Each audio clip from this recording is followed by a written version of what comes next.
j'ai informé le président de la Chambre des communes que j'ai suspendu Massimo Pacetti et Scott Andrews du caucus du Parti libéral. Les allégations sont de faute personnelle. Je suis très troublée de ça, je n'en reviens pas. Notre préoccupation dès le départ a été de s'occuper des victimes et surtout de respecter leur souhait de ne pas rendre ces choses-là publiques, à moins qu'elles n'y consentent. Bien, revenons sur cette suspension des 2 députés libéraux pour allégation de harcèlement. Justin Trudeau a-t-il agi dans l'intérêt des victimes ou dans celui de son parti? Y a-t-il eu un jeu politique dans cette histoire difficile et, il faut le dire, bien délicate pour toutes les personnes impliquées? Bonsoir à vous 3. Bonsoir. Tasha, Justin Trudeau avait-il raison de suspendre ces 2 députés et, en faisant cela, de révéler donc ces allégations de harcèlement? Je pense que parce qu'il était en possession de certaines informations, il fallait qu'il agisse, mais pas de la façon qu'il l'a faite. Je pense qu'il aurait dû faire ça dans un esprit de coopération avec l'NPD. Et peut-être la raison qu'il l'a fait, c'est que sans faire cela, c'est parce qu'il savait que ces femmes-là ne consentaient pas à dévoiler l'histoire. Il ne voulait pas que ça devienne public. Et s'il savait ça, il n'aurait pas dû le faire de cette façon. Pourquoi est-ce qu'il a fait une grande conférence de presse pour montrer que c'est son leadership sur cette question, prendre tout le crédit? Écoute, je pense qu'il ne pensait pas aux victimes. Il pensait certainement au fait qu'il ne voulait pas être pris avec cette information sans agir de quelle façon que ce soit. Je sens que vous avez tous les 2 envie de réagir. Michel, je commencerai avec vous. Êtes-vous d'accord? Justin Trudeau a-t-il agi trop vite? Bien, M. Trudeau, j'aurais pas voulu être dans sa situation, bien honnêtement. Je pense qu'à partir du moment où les victimes ne voulaient pas que tout ça soit rendu public, M. Trudeau était tenu, je pense, à la discrétion. Mais d'un autre côté, là, n'oubliez pas qu'on est dans la foulée de l'affaire Ghomeshi. Et M. Trudeau, et on le sait, là, il y a beaucoup de gens, finalement, qui étaient au courant, qui ne disaient rien. C'est certainement dit, si éventuellement, et tout finit par sortir dans un Parlement, si ça se sait et que là, j'ai l'air d'avoir couvert des actes absolument répréhensibles de mes députés pour des raisons politiques, je vais être encore plus embarrassé. Alors, la réponse à votre question, c'est il n'aurait pas dû le faire, mais je comprends très bien pourquoi il l'a fait. Oui, Daniel, vous êtes d'accord avec ça? Absolument. Il n'avait rien à gagner là-dedans, il avait tout à perdre. Il était coincé, il avait des informations que l'une des 2 victimes de harcèlement lui a refilées, des informations qu'il a sûrement jugées très graves pour poser les gestes qu'il a posés. Et comme dit Michel, s'il ne fait rien, il a l'air de quoi? Il retourne au caucus puis il dit « Hey, les gars, la prochaine fois, faites attention, allez pas trop loin. » Il aurait eu l'air d'un parfait imbécile. Il n'y avait pas le choix que d'agir de la façon dont il l'a fait. J'ai trouvé qu'il avait été extrêmement prudent. Et si M. Mulcair n'en avait pas rajouté comme il l'a fait, ça aurait beaucoup mieux passé. Mais je crois, Tasha, que vous vouliez dire qu'il aurait pu les suspendre, mais pas le faire de cette façon-là, c'est ça? Il aurait, première chose à faire, il aurait dû aviser les 2 femmes, et on sait que c'est des femmes, et une qui lui a approché elle-même personnellement qu'il allait faire cette conférence de presse, il allait le faire. Je pense que c'était disrespectueux, discourtoisie, la discourtoisie au minimum là-dedans, de ne pas les aviser. Non plus d'aviser Thomas Mulcair. Écoute, il y a juste 2 semaines, ces 2 hommes se sont embrassés dans la Chambre des communes. Il y avait un esprit d'ouverture, un esprit de coopération. Après et là, la fusillade. Hein? C'était absolument pas nécessaire de faire cette conférence de presse tout seul. Pourquoi pas? Et pourquoi lui? Pourquoi pas donner à Nicole Termel et aussi à la députée de le faire? Vous expulsez pas 2 députés par un simple communiqué. Il faut l'expliquer aux gens. Mais il n'a rien expliqué. C'est ça le problème. Il n'a rien dit. Il n'a pas dévoilé. C'est ça. Je suis d'accord s'il aurait dû donner des précisions, mais là, il n'a pas donné aucune précision. Et il sait bien que les médias vont spéculer là-dessus. C'est très, très malheureux. Monsieur Trudeau savait très bien que s'il demandait l'autorisation aux 2 députés et à Tom Mulcair, on lui aurait refusé. Alors, il serait revenu à la case départ. Et la décision, c'était pas tellement de savoir est-ce que je consulte, c'est est-ce que j'en parle. Voilà. En même temps, si ces 2 femmes ne voulaient pas que ce soit rendu public, il y a vraiment quelque chose là. Thomas Mulcair affirme qu'en dévoilant ces allégations, Justin Trudeau a en quelque sorte victimisé ces 2 députés une autre fois, Tasha. Oui, et ça soulève toute la question. Les femmes sont... c'est troublant parce qu'on ne veut pas dire qu'on ne veut pas dévoiler ces informations. On doit aller de devant si les femmes veulent essentiellement que ces allégations soient prises au sérieux et soient effectivement contrées. Mais le problème, c'est que dans ce cas-ci, les femmes ne voulaient pas, peut-être elles n'étaient pas prêtes. On ne sait pas parce qu'on n'a pas d'informations. Et là, ce n'est pas une question simplement de les consulter ou demander permission, mais même juste de les aviser s'ils allaient prendre cette étape-là. Et elles ont été prises à surprise sur les médias sociaux.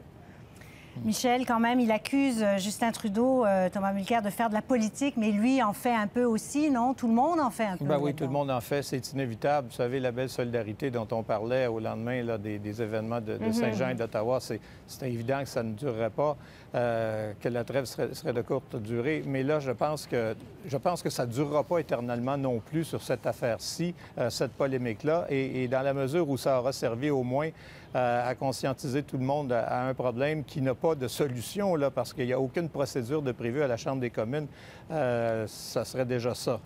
C'est vrai que ça tombe, évidemment, dans les suites de cette affaire Jian Ghomeshi. Vous en parlez, Michel. Il y a vraiment une espèce de vague de dénonciation. Il y a vraiment un mouvement à travers tout le pays, Daniel.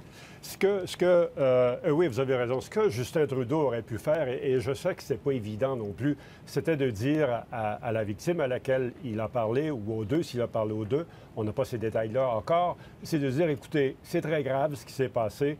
Il y a des processus à la Chambre des communes. Vous savez comme moi que ce sont des processus bidons, que ça ne règle rien, que pendant toutes ces années où il y a eu des accusations de harcèlement, on n'a jamais accusé un seul député. Ce que je vous conseille, c'est d'aller voir la police et de porter des accusations à la police. Évidemment, à ce moment-là, elles doivent dévoiler leur identité, mais Justin Trudeau aurait pu dire, écoutez, moi je leur ai dit, allez voir la police, c'est la seule façon de régler ça. Oui, ce qui complique les choses, c'est qu'il n'y a pas non plus de procédure claire au Parlement. Il n'existe rien, en fait. C'est bidon, c'est absolument bidon. On n'a jamais rien réglé. C'est la loi du silence qui existe depuis 100 ans et ça ne va pas changer. Justement, parlons de ce qui se passe au Parlement. Daniel, je sais qu'il faut rester prudent. Michel aussi, vous avez, Daniel, longtemps travaillé dans un Parlement. Michel, vous travaillez en ce moment au Parlement de Québec. Est-ce que cette histoire ne souligne pas aussi, et je le répète, il faut rester prudent parce qu'on ne sait pas vraiment ce qui s'est passé, mais un problème de culture qui existe au Parlement, une culture de boys club, finalement, Michel? Oui, il est évident que les milieux parlementaires, en tout cas au Canada et au Québec, ce sont des milieux éminemment machistes, il faut bien le dire. C'est une culture de boys club, comme vous dites. Et je vous dirais que c'est un environnement qui est très propice à des incidents malheureux comme celui-là. Imaginez, vous avez là des hommes et des femmes qui, soir après soir, semaine après semaine, ne rentrent pas chez eux le soir. Ils vont dans les restaurants, ils boivent de l'alcool. Et à un moment donné, évidemment, il arrive des choses comme ça. Et c'est absolument pas une excuse que je suis en train de leur trouver, mais je vois que le milieu est propice à ça. Et ajouter à cela qu'il y a beaucoup de gens qui font une espèce de power trip. Hein. Vous savez, quand ils arrivent en politique et que tout d'un coup s'imaginent que tout est permis, c'est pas le cas. Et je comprends pourquoi ces choses-là arrivent, même si je les déplore profondément. Tacha, je vous vois soupirer, mais Daniel, avant un mot de on a Daniel, tous nos histoires, là. Tout le monde qui a travaillé sur la colline, on a tous des histoires d'harcèlement petits et gros, là, mais... Vous-même, d'ailleurs, en avez Oui, moi-même, quand j'étais étudiante il y a 20 ans et c'était pas comparativement, on ne sait pas la gravité de celle-ci, mais comparativement aux autres qui ont été dévoilées dans les derniers jours, c'est très mineur, mais quand même, il y avait du langage utilisé qui n'était pas approprié. Moi, j'ai réagi de ma façon. Chaque femme réagit de sa propre façon, mais il faut avoir un processus. Et c'est choquant, c'est ça ce qui choque le plus, c'est qu'en 2014, comme M. Trudeau le dit, il n'y a pas de processus.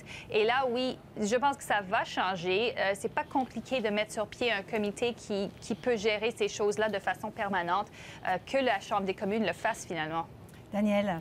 Écoutez, en 1921, ça fait presque 100 ans, quand Agnès MacPhail, la première femme élue députée fédérale, est arrivée au Parlement, on lui a dit des choses que je ne pourrais pas répéter ce soir, de peur d'être ostracisée. Est-ce que 100 ans plus tard, les choses ont changé? Il n'y a plus de femmes au Parlement, mais à 25 on est encore très loin de l'égalité souhaitée. Est-ce que ces femmes sont victimes de harcèlement? Comme dit Tacha, on a tous entendu des histoires de femmes Hier soir, il y a un homme qui a témoigné à CBC de façon très éloquente. Tout entendu ces histoires de femmes qui refusent de prendre l'ascenseur en même temps que certains députés ou ministres, qui refusent de se trouver seuls en même temps que certains députés ou ministres. Loi du silence oblige, je suis incapable de vous citer un seul cas de député dénoncé, accusé ou condamné. Oui, peut-être que tout ça va changer justement avec l'affaire Ghomeshi. Maintenant, il y a beaucoup plus de dénonciations. Parce que ça se situe là-dedans, là, Tasha, quand même, cette affaire. Oui, et c'est ça aussi qu'il faut avoir un processus parce que sans processus, on soupçonne le pire. Avec ces deux députés maintenant qui sont là, on ne sait pas ce qu'ils ont fait ou qu'ils sont accusés d'avoir fait. Alors, leur réputation est ternie par cette affaire, même s'ils ne sont pas trouvés coupables de certaines façons présentement. Mais ça va toujours demeurer difficile pour une victime de faire cette dénonciation-là, quel que soit le processus. Il y aura toujours un aspect extrêmement pénible à ça.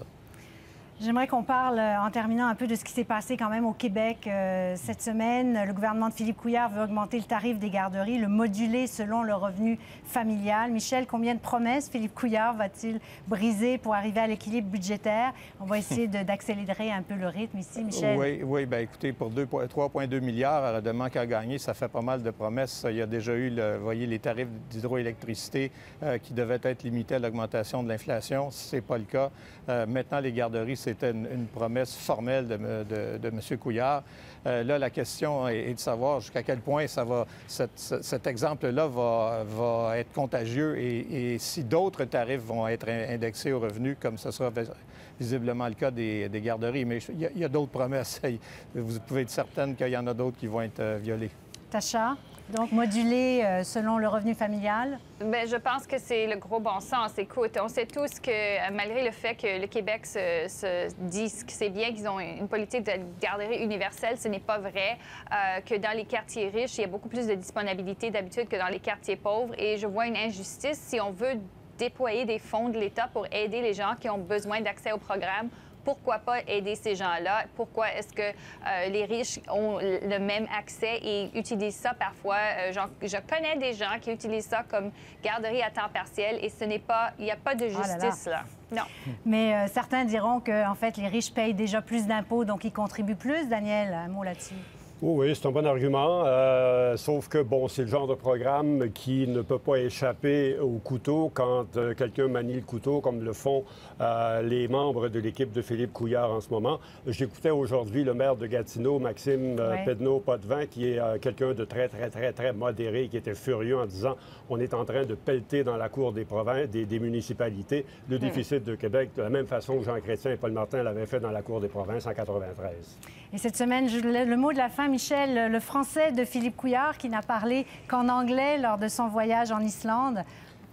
Oui, écoutez, M. Harper, où qu'il aille sur la planète, commence tous ses discours en français. Alors, je vois absolument aucune excuse pour M. Couillard d'avoir parlé uniquement en anglais à Helsinki. Et écoutez, M. Couillard nous dit, oui, mais tout le monde parle anglais pour se comprendre.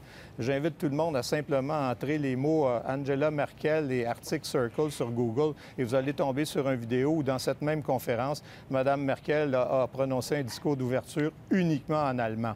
Mais Michel ne parle pas anglais. À ma connaissance, elle ne parle pas l'anglais. C'est frustrant comme journaliste, je ne peux jamais la citer parce qu'elle ne parle pas anglais. Je sais bien, mais il y a des gens là-bas qui ne devaient probablement pas comprendre l'allemand non plus. Alors que M. Couillard parle anglais, c'est très bien, mais ça ne l'empêche pas de glisser quelques paragraphes en français dans son discours. Je veux juste corriger mon erreur. Céline, le maire de Gatineau, c'est bien Maxime Pedneau-Jobin.